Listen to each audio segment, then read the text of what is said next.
예, 안녕하십니까. 윤면식 부총재부입니다. 먼저 연차보고서 발간 취지에 대해서 말씀드리겠습니다.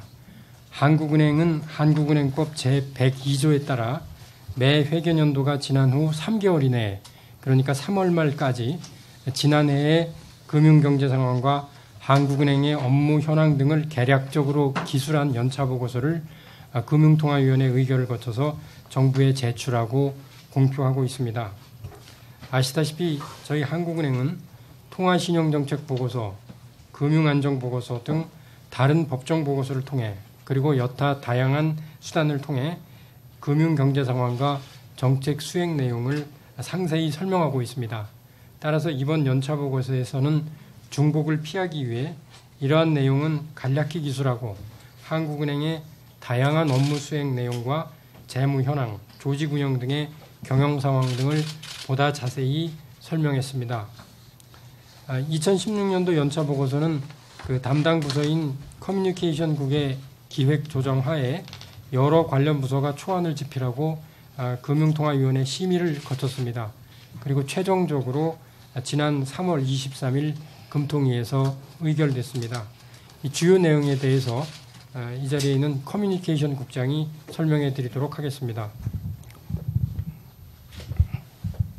커뮤니케이션 국장 하근철입니다.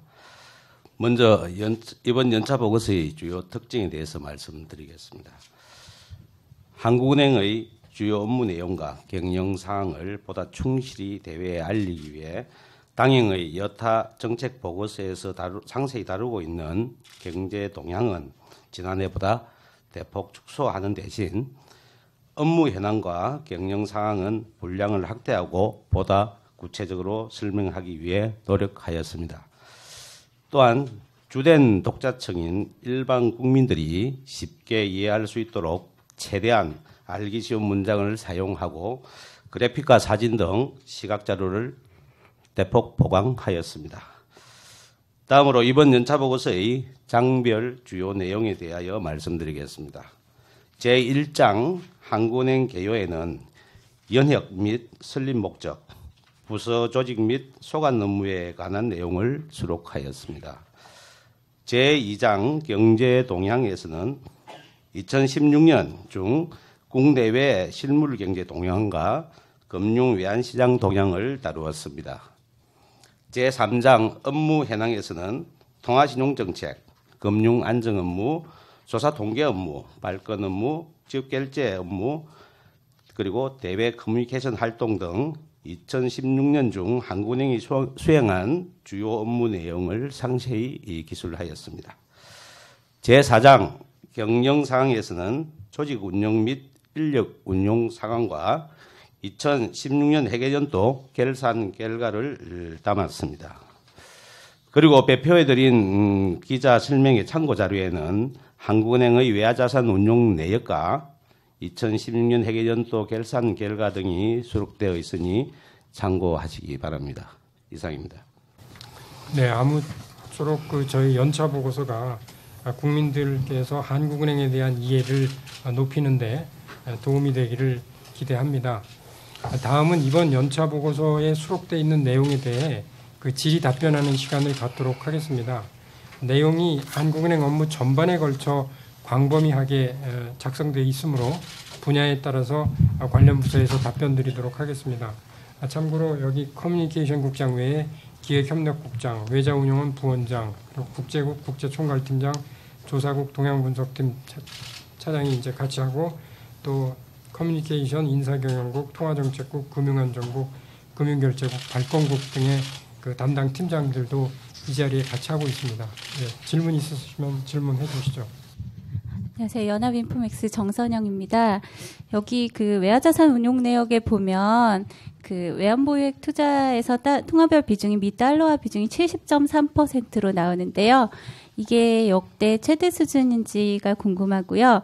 그리고 앞으로 미국 연준이 정책금리를 인상을 하면 채권 미 달러 채권 가지고 있는 부분은 수익률이 떨어질 수 있는 게 아닌지 그 부분에 대해서 설명 부탁드립니다.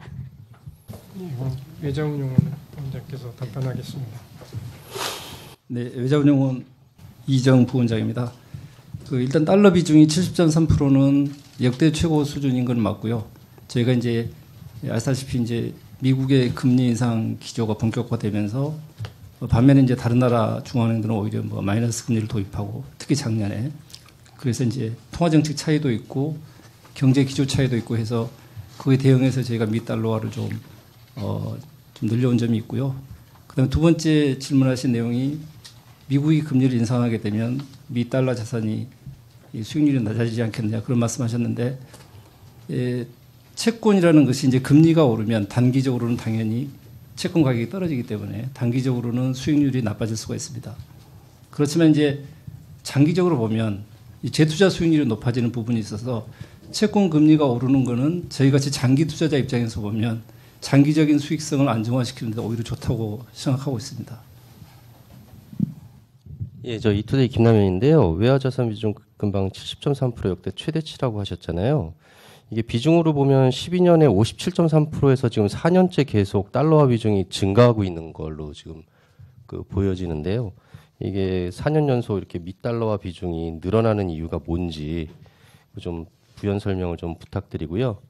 두 번째로는 손익 현황에서 당기 순이익이 봤더니 어공 기준으로 33,779로 나와 있는데요. 이게 2010년 35133 이후 최고치더라고요. 당기 순이익이 이렇게 급증한 이유가 뭔지 설명 좀 부탁드리겠습니다. 일단 미달러 비중이 늘어나는 부분에 대해서 다시 한번 부연 설명을 드리겠습니다. 저희가 말씀하셨듯이 2013년 이후로 좀 달러 비중을 지속적으로 늘어왔고요. 반면에 이제 그 전에는 좀 예를 들면 2011년까지는 60%를 또 넘었습니다. 그러다가 그 뒤로 잠시 또 60% 이하로 내려갔다가 지금 다시 이제 올라가 있는 그런 상태인데 저희가 이제 아시다시피 외환보유액은 가장 중요한 기능이 이 최종 대부자로서의 역할입니다. 그래서 미 달러화를 많이 갖는다는 것은 외환보유액의 목적에 비추어서 뭐 바람직한 현상이라고 저는 생각하는데 다만 이제 최근에 급속도는 아닙니다만 이렇게 꾸준히 늘어간 이유는 아까 말씀드렸다시피 이 미국과 그다음에 저희가 주로 통하고 있는 여타 국가들 유럽이나 일본이나 그런 나라 간의 일종의 통화 정책의 차이 그것 때문에 금리 인상 기조 다른 데는 금리를 완화적인 통화 정책을 계속하고 미국은 금리를 올리고 그런 차원에서 전 세계적으로 미 달러와 강세에 대한 전망이랄지 기대랄지 그런 게 굉장히 높아졌습니다. 그래서 그런 부분을 저희가 기대에 부응해서 저희도 같이 이제 조금 올린 측면이 있고요. 그래서 아까 말씀드렸지만 미 달러화 비중이 높아지는 거는 특히 지금 보시면 유동성과 안정성이 가장 뛰어난 게 미 달러화인데 지금은 금리까지 높지 않습니까? 수익성 측면에서도 괜찮은 게 미 달러화 비중이라고 그렇게 생각이 들고요. 그런 측면에서 저희가 미 달러화를 좀 늘려왔습니다. 예, 저희 한국은행 손익 현황에 대해서는 기획협력국장이 답변하도록 하겠습니다. 네, 기획협력국장입니다.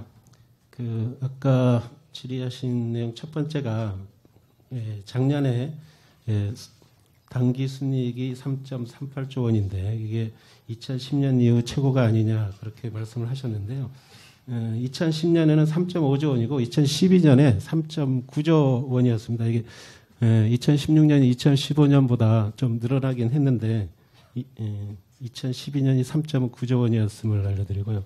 이렇게 늘어난 이유는 기본적으로는 여기 연차보고서에서도 쓰여 있지만 국내 금리가 이렇게 하락하면서 통한적간 이자가 줄어든 데 주로 기인을 하고 있습니다. 참고로 저희가 기준금리를 2015년 3월, 2015년 6월 1.5로 내렸고요. 2016년 6월에 1.25까지 인하하였습니다. 예. 질문 없으신가요? 자, 그러면은 이상으로 기자 설명을 마치도록 하겠습니다. 예, 감사합니다.